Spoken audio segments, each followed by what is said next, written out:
When 34-year-old Elena Higgins forced open the rusted doors of her late father's barn, she expected to find nothing but cobwebs, rotting hay, and the remnants of a quiet, unremarkable life. Thomas Higgins had been a simple man, a rural farmer who spoke little, worked hard, and lived modestly. But beneath a false floorboard hidden away for over 3 decades lay a heavy iron lockbox that would completely shatter Elena's reality. Inside wasn't just a fortune in unmarked bills, but a single, weathered document that proved the man who raised her wasn't who he claimed to be, and neither was she. The rain in Oak Haven, Oregon didn't just fall. It seemed to seep into the very marrow of your bones, leaving a lingering chill that no cup of coffee could chase away. On the Tuesday morning following Thomas Higgins' funeral, the weather was exceptionally cruel. Elena sat in the dimly lit office of Arthur Pendleton, an estate attorney whose worn leather chair and mahogany desk smelled faintly of pipe, tobacco, and peppermint. Beside her sat her older brother David, his broad shoulders hunched, staring blankly at the beige carpet. Thomas's death had been sudden, a massive heart attack while tending to the small garden behind his farmhouse. He was 68. To Elena, he had been a bedrock of stability, a quiet, stoic man who expressed love not through words, but through acts of service. A repaired flat tire, a hot meal waiting after a long shift at the hospital where she worked as a nurse, a steady hand on her shoulder when life felt overwhelming. Arthur cleared his throat, adjusting his wire-rimmed glasses before looking down at the legal document in his hands. As you both know, your father was a man of modest means. His estate is relatively straightforward, but there are some specific instructions he left behind. David nodded slowly. Just read it. Art. Arthur began to read the dense legalese, but the core of the message was shockingly simple and deeply confusing. To David, Thomas left the farmhouse, the surrounding 5 acres of arable land, and the entirety of his life savings, which amounted to a humble but respectable $50,000. To Elena, Thomas left the dilapidated, collapsing barn on the far edge of the property, and a sealed envelope containing a single brass key. The barn? Elena interrupted, her voice trembling slightly. He left me the barn? It's been condemned for 5 years. The roof is caving in. Arthur offered a sympathetic, tight-lipped smile. I drafted this document for him exactly 6 months ago, Elena. I asked him the same question. He was adamant. He specifically stipulated that the barn and everything contained within it belongs solely to you. Furthermore, he requested that you, and you alone, clean it out. David looked at his sister, a mixture of guilt and confusion washing over his face. Elena, we can split the savings. You know Dad wasn't in his right mind those last few months. I'm not going to let you walk away with just a pile of rotting wood. No, Elena said softly, staring at the brass key Arthur had slid across the desk. If this is what he wanted, this is what I'm going to do. He had a reason, David. He always had a reason. Despite her outward resolve, a sharp pang of rejection gnawed at Elena's chest as she drove her battered Honda Civic out to the property later that afternoon. Why the barn? Growing up, the barn had been strictly off limits. Thomas had always claimed it was dangerous, citing the rusty tools, the unstable loft, and the likelihood of tetanus. As children, she and David had fabricated ghost stories about the structure, imagining monsters lurking in its shadowed corners. Now, standing before it in the drizzling rain, it looked less like a haunted house and more like a sad, dying beast settling into the mud. The barn's exterior was a patchwork of faded red paint and gray splintering wood. Ivy choked the lower half of the walls, pulling the structure down into the earth. Elena took a deep breath, pulling the collar of her waterproof jacket tight against her neck, and approached the heavy, sliding double doors. She didn't need the brass key to get in. The padlock had long since rusted into a useless clump of metal. She gripped the rusted iron handle, braced her boots in the mud, and pulled with all her strength. With a horrific screech of metal on metal, the doors parted just enough for her to slip inside. The smell hit her instantly, a heavy, suffocating mixture of damp earth, decaying straw, old motor oil, and the sweet, musky scent of mice. The interior was cavernous and dark, illuminated only by the gray light filtering through the gaps in the shingled roof. Dust motes danced in the pale beams, settling on the chaotic mountains of junk that filled the space. There were rusted tractor parts, coils of barbed wire, stacks of rotted lumber, and ancient, unidentifiable farming implements that looked medieval. This was her inheritance, a lifetime of hoarded garbage. Elena stood in the center of the dirt floor, her hands on her hips, fighting back a sudden, overwhelming wave of tears. It felt like a cruel joke. For hours, she wandered through the maze of debris, shining her phone's flashlight into dark corners. She found nothing of value. No hidden antique cars, no forgotten family heirlooms, just rust, rot, and shadows. Exhausted and covered in a thick layer of grime, she sat down on an overturned wooden crate near the back wall. She buried her face in her hands, the silence of the barn pressing in on her. "Why, Dad?" she whispered to the empty air. "Why did you do this?" As she wiped her eyes, her gaze drifted to the floorboards directly beneath her feet. Unlike the packed dirt that made up the majority of the barn's floor, this small section in the far rear corner was constructed of heavy, rough-hewn oak planks. And as she looked closer, she noticed something odd. The dust in this specific area seemed disturbed. Not by mice, but by something heavier. Elena knelt, running her gloved fingers over the wood. The planks were tightly fitted together, but one board about 3 feet long and right against the wall had a slight gap. It didn't sit flush like the others. Her heart gave a strange, unexpected flutter. She stood up, grabbed a rusted iron crowbar she had seen resting near an old workbench, and returned to the corner. Wedging the curved end of the crowbar into the narrow gap, she threw her weight against the iron shaft. The wood groaned in protest. She pushed harder, her boots slipping on the damp floor. With a sharp crack, the rusty nails gave way. The oak plank popped upward, revealing a dark, rectangular void carved directly into the earth beneath the floorboards. Elena dropped the crowbar. Her breath caught in her throat. She reached into her pocket, pulling out the brass key Arthur Pendleton had given her. It felt heavy now, imbued with a sudden, terrifying significance. She turned on her phone's flashlight again and aimed the beam down into the dark hole.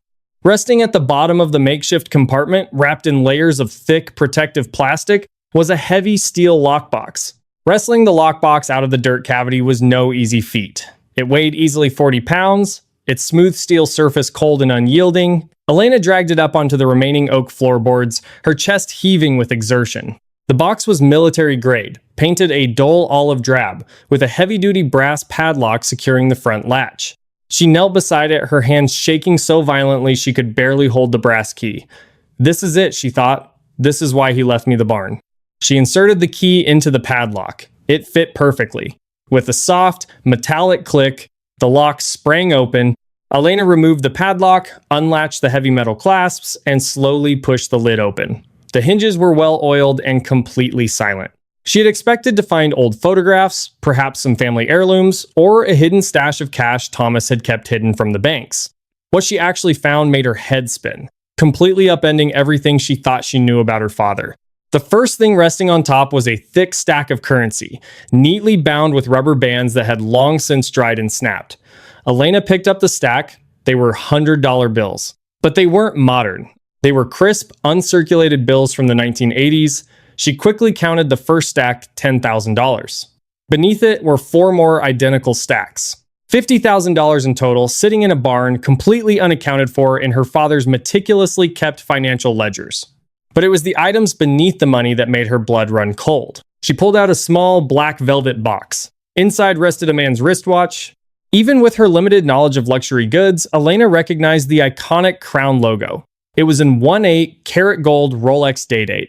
It looked brand new, easily worth tens of thousands of dollars. Why would Thomas Higgins, a man who bought his clothes at a discount hardware store and wore a $10 digital watch until the strap broke, own a solid gold Rolex? Next was a heavy leather pouch. Inside, heavy and menacing, was a matte black semi-automatic pistol. 2 fully loaded magazines lay beside it. Elena swallowed hard, gently pushing the weapon aside. Her father had hated guns. He didn't even allow David to own a BB gun when they were kids. At the very bottom of the lockbox lay a large, heavy manila envelope, sealed with a thick strip of clear tape. Written across the front in her father's unmistakable, blocky handwriting was a single word: Elena. Her vision blurred. She wiped her eyes with the back of her dirty sleeve, her heart hammering violently against her ribs. She carefully peeled the tape back and opened the flap, pulling out a small stack of documents. The first paper was a birth certificate. It was an official embossed document from the state of California, dated August 14th, 1986. Elena's exact date of birth. But as she read the names on the document, a wave of nausea washed over her. Name of child: Elena Elizabeth Sterling. Mother: Catherine Ann Sterling. Father: unknown. Elena stared at the paper until the words turned into meaningless shapes. Sterling, not Higgins. Her whole life, Thomas had told her that her mother was a woman named Mary, a local waitress who had tragically died from complications during Elena's birth. There were a few blurry photographs of Mary in the farmhouse, a woman with dark hair and a kind smile.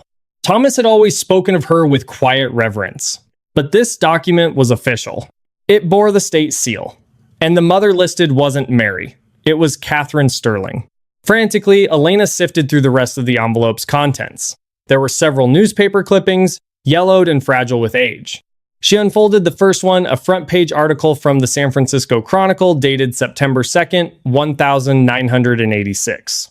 The headline screamed in bold black letters, "Tech heiress Catherine Sterling missing.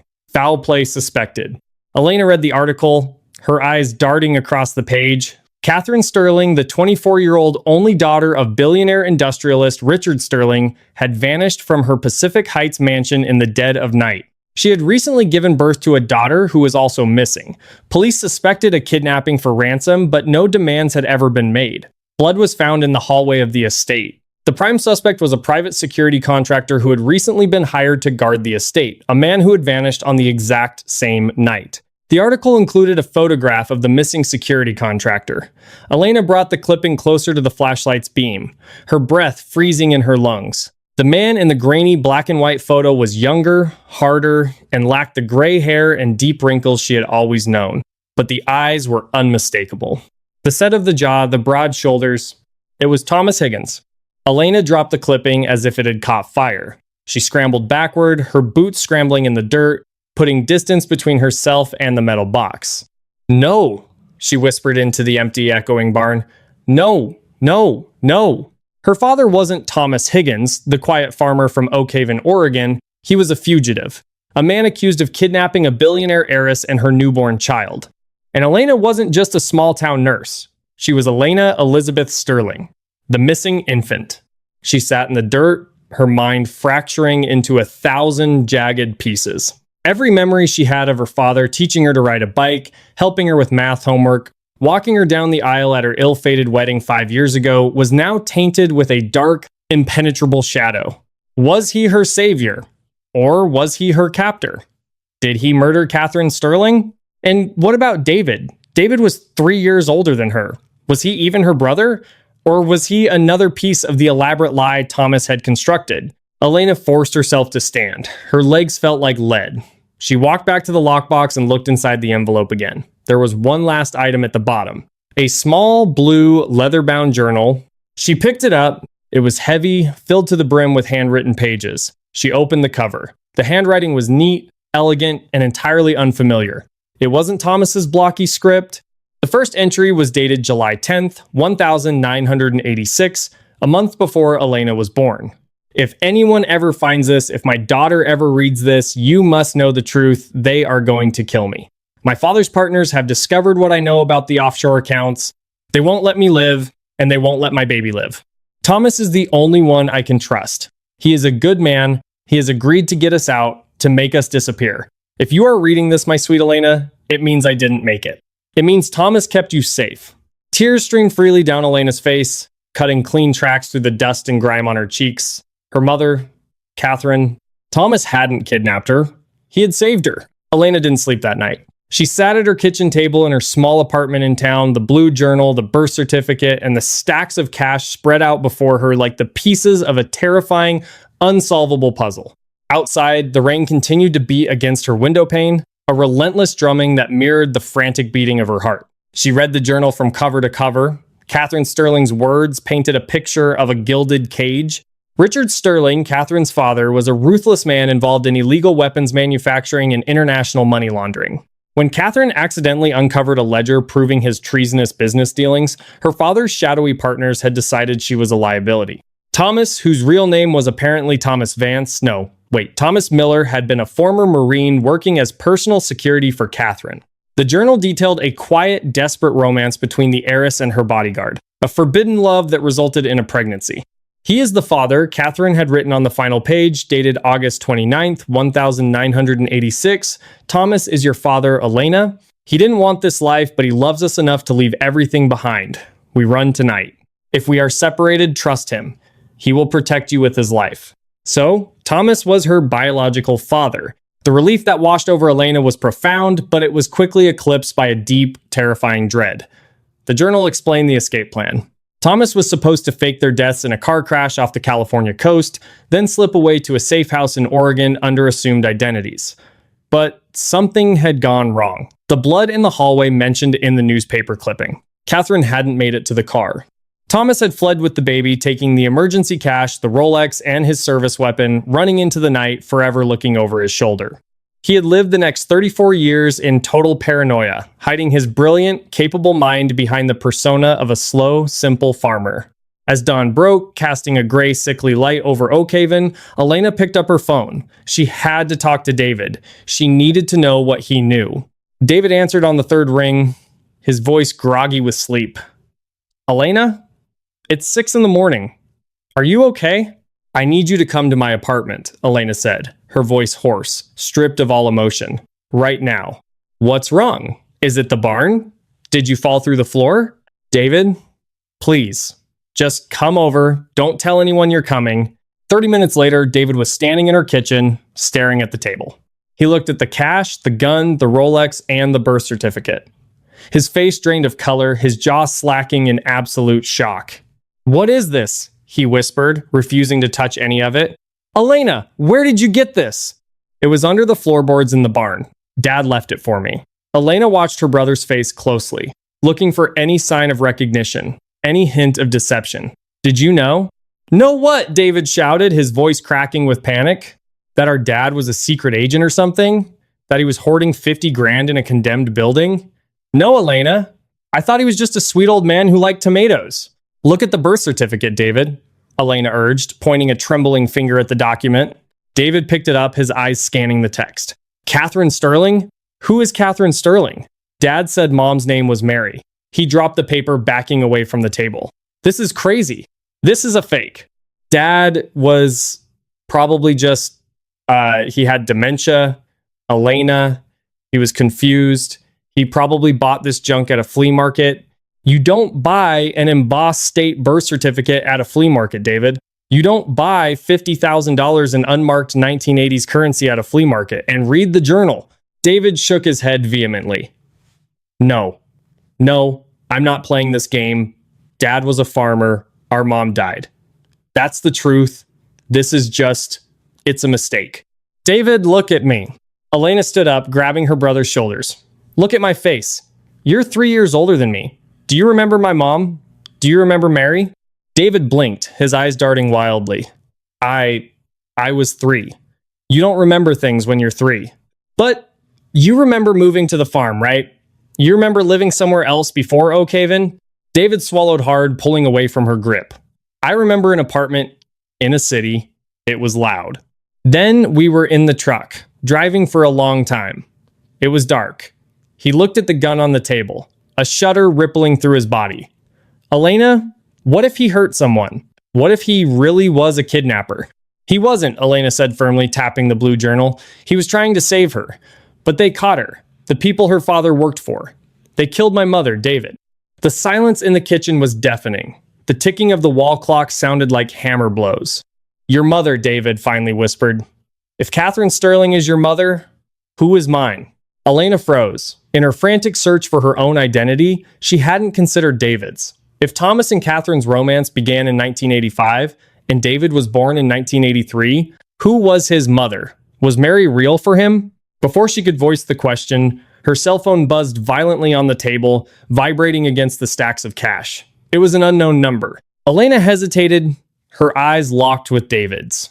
For 34 years, Thomas Higgins had lived off the grid, avoiding technology, avoiding attention, keeping them hidden.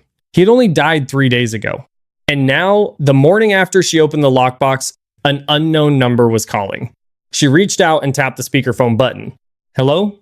Elena said, her voice barely a whisper. There was a heavy pause on the other end of the line. Just the faint sound of static, and then the rhythmic, chilling sound of someone breathing. Elena Elizabeth, a man's voice rasped. It was a voice like grinding stones, cold and devoid of any warmth. We've been looking for you for a very, very long time. It's a shame your father's heart finally gave out. He hid you well. But a dead man can't protect you anymore. The line went dead. Elena stared at the phone, the blood freezing in her veins. The shadows of the past hadn't just been waiting in the barn. They had been watching. And now, they were coming. The dial tone echoed in the small kitchen, a flat, monotonous hum that sounded like a flatlining heart monitor. Elena's hand shook so violently she dropped the cell phone onto the hardwood floor. It clattered against the baseboards, the screen spiderwebbing with a jagged crack.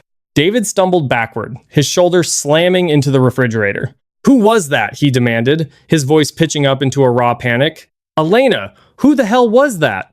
"I don't know," Elena gasped, her chest tight as she struggled to pull air into her lungs. "He called me Elena Elizabeth.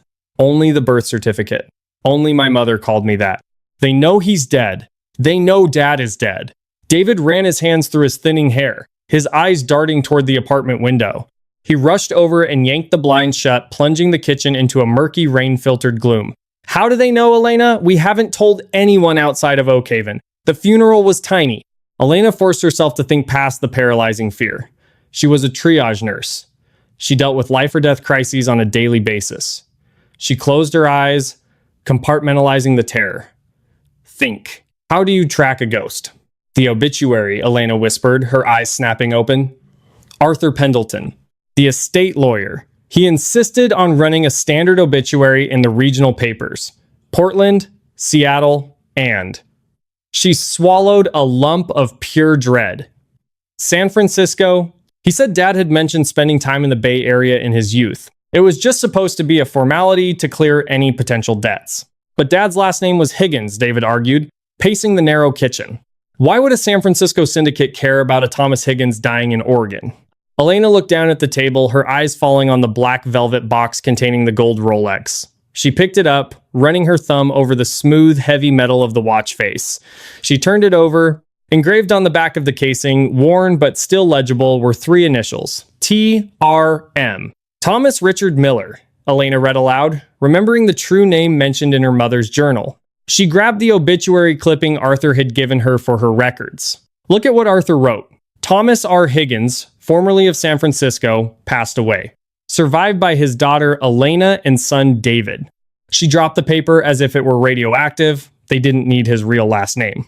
They just set up an alert for any Thomas with a daughter named Elena and a son named David with ties to San Francisco dying in the Pacific Northwest. The timing. The names. It was enough for them to send someone to investigate. "We need to call the police," David said, reaching for the wall phone. "We need to call Sheriff Brody." "And tell him what?" Elena countered sharply, intercepting his hand. "That our dead father kidnapped me from a billionaire 34 years ago? That we have 50 grand in unmarked bills and a stolen firearm sitting on my kitchen table? The police will confiscate everything, lock us up for questioning, and put us right in the public eye. That's exactly what these people want. If Richard Sterling's partners are as powerful as my mother's journal says, a county sheriff isn't going to stop them. It will just put a target on Brody's back." David sank into a kitchen chair, burying his face in his hands. "This isn't real. Yesterday I was worrying about the tractor transmission, and today I'm an accessory to a 30-year-old federal crime." He looked up, his eyes red-rimmed and desperate. "Elena, what about me? You found your birth certificate in that box. Where is mine?" The question hung heavy in the air. Elena quickly sifted through the remaining papers in the lockbox tray. Nothing. Just the journal, the California birth certificate, and the clippings. "There's nothing here, David," she said softly. "So I'm just... what? A prop? A kidnapped kid he picked up along the way to make his cover story look better?" David's voice broke. "No," Elena said fiercely, stepping forward and gripping his shoulder. "Thomas loved you. He raised you. He taught you everything you know. You are his son, David. Biology doesn't change 30 years of him being our dad. Right now, we are the only family we have, and we have to move." "Move where?" "Away from this apartment," Elena said, already grabbing a canvas duffel bag from the hall closet. She began sweeping the stacks of $100 bills into the bag. "They have my phone number, which means they can ping my location. We need to ditch the phones, get in your truck, and get back to the farm. It's isolated. We can see anyone coming up the dirt road for 2 miles. We'll pack supplies and figure out our next move from there." She picked up the heavy black pistol. It felt alien and terrifying in her grip. She checked the safety, praying she remembered the basic instructions Thomas had strictly forbidden them to learn, but that she had absorbed from action movies. She slid it into the duffel bag beside the cash. They grabbed their coats, leaving the broken cell phone on the floor. As they hurried down the back fire escape of the apartment building, the Oregon rain washed over them, cold and unforgiving. They didn't speak on the 30-minute drive out to the farm. David gripped the steering wheel of his Ford F-150 until his knuckles turned white, his eyes constantly checking the rearview mirror. Elena sat with the duffel bag in her lap, her hand resting over the spot where the gun lay hidden. When they finally turned onto the long, muddy driveway leading up to the Higgins farmhouse, the property looked entirely different to Elena. It was no longer a sanctuary of childhood memories. It was a fortress built on lies, and its walls felt incredibly fragile. The farmhouse was silent and cold. Elena locked the heavy oak front door behind them and immediately began pulling the heavy floral curtains shut. "Go pack a bag," Elena ordered David, keeping her voice low. "Clothes for a week. Sleeping bags, any canned food from the pantry. I'm going to check Dad's office. If he had an exit plan for us, he might have left something in his desk." David nodded numbly and headed upstairs. Elena moved into Thomas's small study at the back of the house. It smelled of old paper and the cedar shavings he used in the fireplace. She began ransacking the desk, pulling out drawers and dumping files onto the worn rug. Farm receipts, seed catalogs, tax returns going back a decade, all meticulously filed under the name Higgins. The man was brilliant at playing the role of a tedious, law-abiding citizen. She found nothing out of the ordinary. No fake passports, no secondary stash of cash. It was deeply frustrating. Thomas had prepared the lockbox, but had he really expected her to just figure out the rest on her own? Wait, Elena thought, freezing in the middle of the room. The lockbox. Why the barn? Why not hide the lockbox in the house? The house had a cellar, it had an attic, it had a dozen better hiding spots that wouldn't have required digging a hole beneath oak floorboards in a rotting structure. Unless the barn was chosen because someone else had access to the house. A sudden, horrifying realization struck her.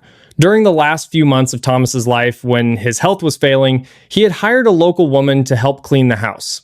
And more importantly, Arthur Pendleton, his lawyer, had visited the house several times to finalize the will and go over the estate details. Thomas didn't trust the house. The sound of tires crunching on the gravel driveway outside shattered her thoughts. Elena's blood ran cold. She sprinted out of the study and into the living room, pressing her back against the wall beside the front window. She carefully peeled back a quarter-inch of the curtain and peered out into the rain. It wasn't a tactical assault team. It wasn't a black SUV filled with armed mercenaries. It was a silver Mercedes-Benz. The driver's side door opened, and a man stepped out into the mud, holding a large black umbrella. He was wearing a tailored charcoal suit that looked wildly out of place on a farm. He adjusted his wire-rimmed glasses and looked up at the house. It was Arthur Pendleton. Elena's breath hitched. What was the estate attorney doing here, unannounced? An hour out of town, in the middle of a torrential downpour. She watched as Arthur didn't walk toward the front porch. Instead, he turned his gaze toward the far edge of the property, toward the barn. He reached into his suit jacket and pulled out a cell phone, dialing a number. He held the phone to his ear, nodding sharply. Then he began walking through the wet grass, heading straight for the rusted double doors of the barn. Elena's mind raced. Arthur knew about the barn. He had drafted the will. He had specifically asked Thomas why he was leaving a condemned building to his daughter. But Arthur was the one who insisted on the obituary. It wasn't a coincidence. Arthur Pendleton wasn't just a small-town lawyer. Elena ran to the base of the stairs. "David," she hissed, "get down here, now." A moment later, David hurried down the stairs, a stuffed backpack slung over his shoulder. "What is it? Are they here?" "Arthur is here," Elena whispered, pointing toward the window. "He's heading for the barn." David frowned in confusion. "Art? Why would Art be here?" "Because he sold us out," Elena said, unzipping the duffel bag and pulling out the heavy black pistol. She gripped it with both hands, her heart hammering against her ribs like a trapped bird. "He leaked the obituary on purpose. He's looking for the lockbox. He wants to see if I found it yet." "Elena, put that down." David panicked, his eyes wide at the sight of the weapon. "You don't know how to use that." "Dad didn't leave this for decoration, David," she replied, her voice eerily calm despite the terror coursing through her. "Stay here. Lock the door behind me. If you hear shooting, you take my car keys, you run out the back door, and you don't stop driving until you hit Canada." Before David could protest, Elena unlocked the front door and slipped out onto the wraparound porch. The rain instantly soaked her hair, plastering it to her forehead. She kept the gun hidden behind her right leg, pressing herself against the exterior siding as she moved stealthily toward the barn. The rusted doors of the barn were already parted exactly as she had left them yesterday. Arthur's black umbrella sat discarded in the mud near the entrance. Elena crept up to the gap in the doors. Inside, the barn was dark, but the beam of a high-powered flashlight cut through the gloom. Arthur was standing at the very back of the barn, right over the torn-up oak floorboards. "Damn it," Arthur's voice echoed in the cavernous space, tight with frustration. Elena took a deep breath, stepped into the doorway, and raised the heavy pistol, pointing it squarely at the lawyer's back. "Looking for something, Arthur?" Elena asked, her voice echoing loudly over the sound of the rain. Arthur gasped, dropping his flashlight into the dirt. He spun around, his hands flying up to his chest in a placating gesture. When he saw the gun leveled at him, the color completely drained from his face. "Elena!" he stammered, his eyes darting frantically. "Elena, please, put that down. You don't understand what's happening." "I understand that you sold out my father," Elena said, stepping fully into the barn, her finger resting cautiously just outside the trigger guard. "I understand that you put a target on my back. Who was on the phone, Arthur? Who did you call from the driveway?" Arthur took a step back, his polished shoes sinking into the loose dirt. "You found the box?" he breathed, realizing the gravity of the situation. "Oh God, you actually found it." "Who did you call?" Elena yelled, her patience evaporating. "I called Gregory Hayes," Arthur shouted back, his composure shattering. "He's Richard Sterling's head of security. The real Richard Sterling, Elena. Your grandfather." Elena froze, the barrel of the gun dipping slightly. "My grandfather is dead," the journal said. "The journal only knew what Catherine knew 34 years ago," Arthur interrupted, taking a cautious step forward. "Richard Sterling isn't dead, and he isn't the monster your father made him out to be. Your father. Thomas, he lied to you. Elena, he lied to Catherine. I didn't sell you out to a syndicate. I contacted your real family." Elena gripped the gun tighter, her mind spinning with this new, impossible twist. "You're lying. The man on the phone this morning? He threatened me." Arthur shook his head wildly. "I don't know who called you this morning, Elena. I swear to God. But it wasn't Gregory Hayes. Gregory is on a private jet from San Francisco right now. He just wants to bring you home. You are the sole heir to the Sterling fortune." "Why should I believe a word you say?" Elena demanded, her voice cracking. Arthur looked at her, his eyes filled with a desperate, pitying sorrow. "Because, Elena." Thomas Miller wasn't Catherine's bodyguard. He was the man hired to assassinate her. And when he couldn't bring himself to kill a pregnant woman, he took you for himself. The rain pounded against the tin roof of the barn, a deafening drumbeat that completely drowned out the roaring in Elena's ears. She stared at Arthur Pendleton, her finger rigid against the side of the heavy black pistol. The air in the barn felt suddenly suffocating, heavy with the scent of wet earth and shattered illusions. "An assassin," Elena repeated, the word tasting like ash in her mouth. "You're lying. My mother wrote that he was her security detail. She wrote that she loved him.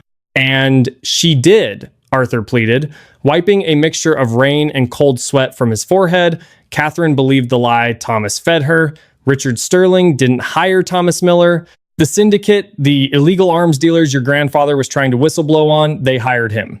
Thomas was a ghost, a highly paid cleaner. He infiltrated the security team to get close to Catherine, to use her as leverage against Richard. Elena's hands began to shake again. The gun wavered. Then why didn't he kill her? Why did he run with me? "Because he broke," Arthur said softly, his voice tinged with a strange, reluctant respect. For whatever reason, Thomas Miller couldn't pull the trigger on a 24-year-old pregnant woman. He tried to get her out. But the syndicate realized he had flipped. They sent a second team to the Pacific Heights estate that night. That was the blood in the hallway, Elena. Catherine was caught in the crossfire. Thomas barely escaped with you. A stolen Rolex and whatever syndicate bribe money he had in his safe. He vanished, knowing that both your grandfather and the syndicate would hunt him to the ends of the earth. Arthur took a slow, deliberate step forward. He didn't kidnap you out of malice, Elena, but he also wasn't the white knight Catherine thought he was. He was a killer who had a single crisis of conscience, and he spent the next 34 years hiding from the consequences. Richard Sterling isn't a monster. He's an 80-year-old man who lost his daughter and wants his granddaughter back before he dies.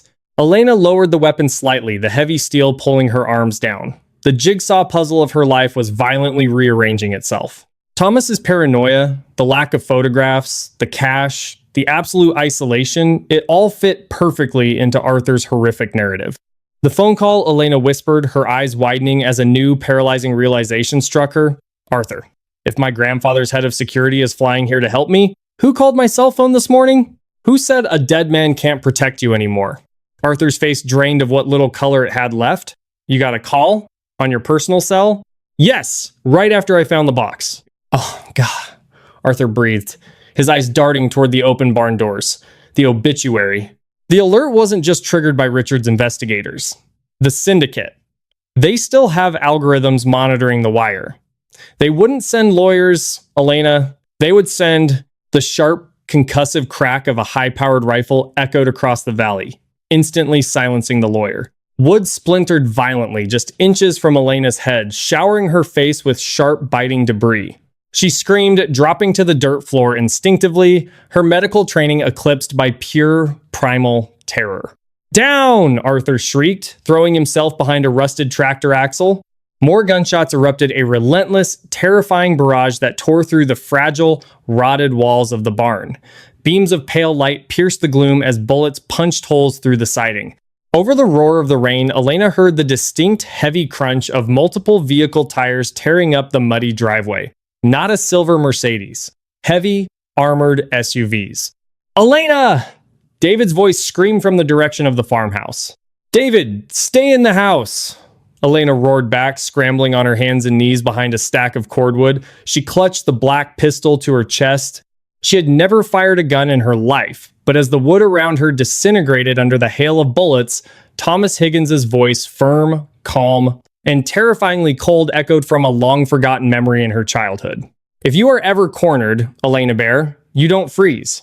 You focus. You look at the threat, and you push through it. She peeked around the edge of the cordwood. Through the gap in the barn doors, she saw 3 men dressed in tactical black gear advancing through the rain. Assault rifles raised, they were moving with precise military efficiency. These weren't local thugs. They were professionals. The ghosts of her father's past had finally arrived. Arthur! Elena yelled over the gunfire. We have to move to the back! The floorboards!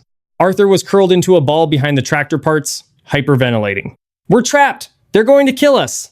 Move! Elena screamed.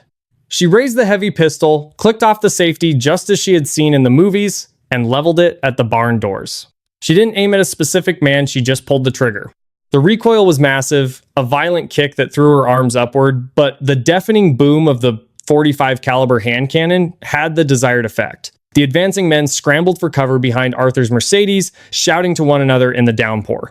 Taking advantage of the momentary pause, Elena lunged across the dirt, grabbing the collar of Arthur's expensive suit and dragged him toward the rear of the barn. They collapsed next to the gaping hole where the lockbox had been buried. The wood rots at the base on the north wall, Elena gasped, her heart threatening to burst from her chest. Dad never fixed it. We can kick it out and crawl into the high grass behind the property. Arthur nodded frantically. Together, they kicked at the decaying cedar planks at the base of the wall. The wood gave way with a wet crunch, creating a gap just large enough for a person to squeeze through. Go! Elena shoved the lawyer toward the opening. Arthur scrambled through the mud, slipping out into the blinding rain. Elena turned back toward the front of the barn. The tactical team was advancing again, moving past the Mercedes. If she followed Arthur immediately, they would see them running through the field and cut them down. She needed a distraction. She aimed her father's gun at the rusted 50-gallon drums of old diesel and motor oil sitting near the entrance of the barn, a hazard Thomas had oddly refused to throw away. Elena fired twice. The first bullet sparked against the metal. The second punctured the steel. She didn't wait to see the result. She dove through the gap in the wall, plunging into the freezing mud and tall, wet grass behind the barn. Seconds later, a deafening explosion rocked the earth. A fireball of ignited diesel blew the roof off the barn, sending a shockwave that knocked Elena flat on her face. The rotted structure groaned, screaming as the flames consumed it, collapsing in on itself and trapping the syndicate's vanguard beneath tons of burning timber. Chaos consumed the farmhouse in a chaotic blur of motion and terror. Elena and Arthur burst through the back kitchen door, covered in mud, blood, and the ash of the burning barn. David was waiting in the center of the room, a heavy iron fireplace poker gripped tightly in his trembling hands. What happened out there? The whole barn just exploded, David shouted, rushing forward to help Arthur, who was limping heavily and gasping for air. They found us, Elena choked out, slamming the heavy deadbolt shut. and backing away from the door. "We need to get into the root cellar. Now." "The cellar won't hold them," Arthur wheezed, leaning against the kitchen island and clutching his chest. "That blast only took out the vanguard." "The syndicate doesn't send just 3 men for a job like this, Elena. They are here to wipe the slate entirely clean." As if to validate his terrifying warning, the heavy concussive thud of a battering ram struck the solid oak front door. The entire house shook violently. Splinters of wood shot into the hallway. Elena raised the black pistol, aiming it squarely down the corridor toward the front door. She had exactly 3 rounds left in the magazine. 3 bullets against a small army of professional killers. She pushed David roughly behind her. All of her fear had evaporated, replaced by a white-hot, desperate wall of protective fury. The front door finally exploded inward, tearing off its hinges. 2 men clad in dark tactical armor stepped into the foyer, their assault rifles raised and sweeping the room. Elena braced her stance and prepared to fire.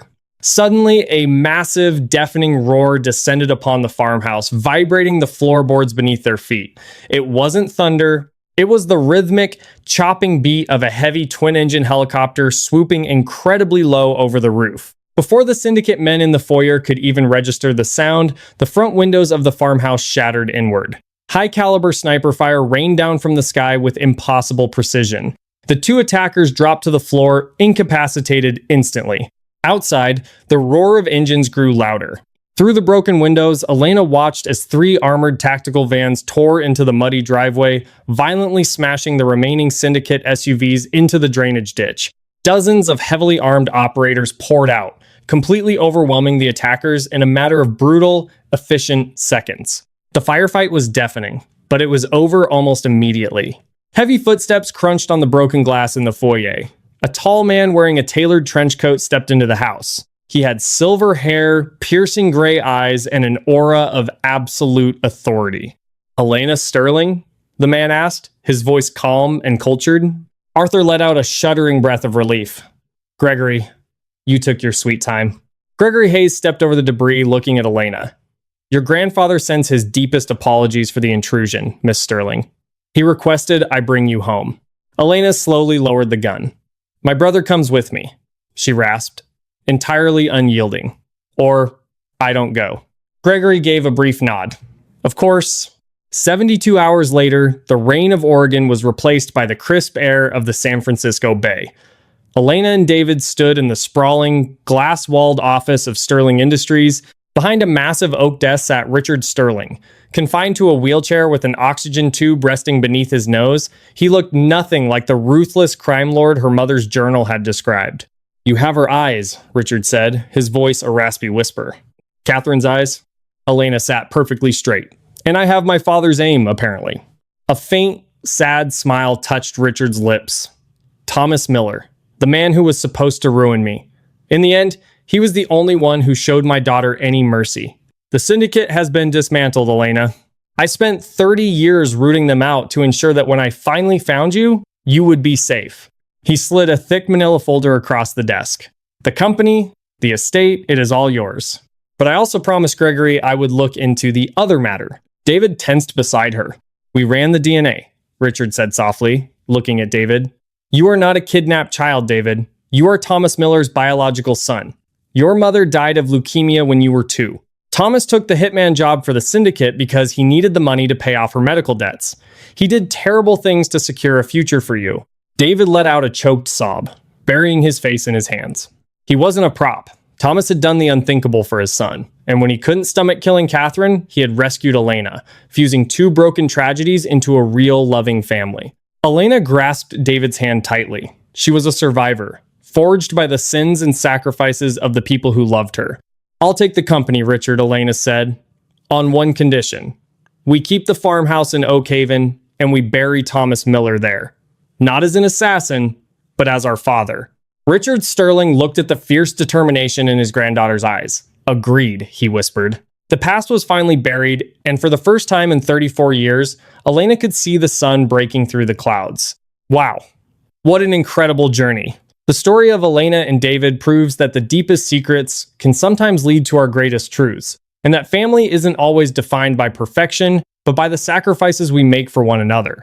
Thomas Miller lived a life in the shadows, but his final act of love changed the course of history for his children. If this unbelievable true life story of deception, survival, and ultimate redemption kept you on the edge of your seat, we want to hear from you. What would you have done if you found that lockbox beneath the floorboards? Drop your thoughts in the comments section below. And don't forget to hit that like button, share this thrilling story with your friends and family, and subscribe to our channel for more mind-blowing, dramatic real-life stories that prove truth is always stranger than fiction. See you in the next video.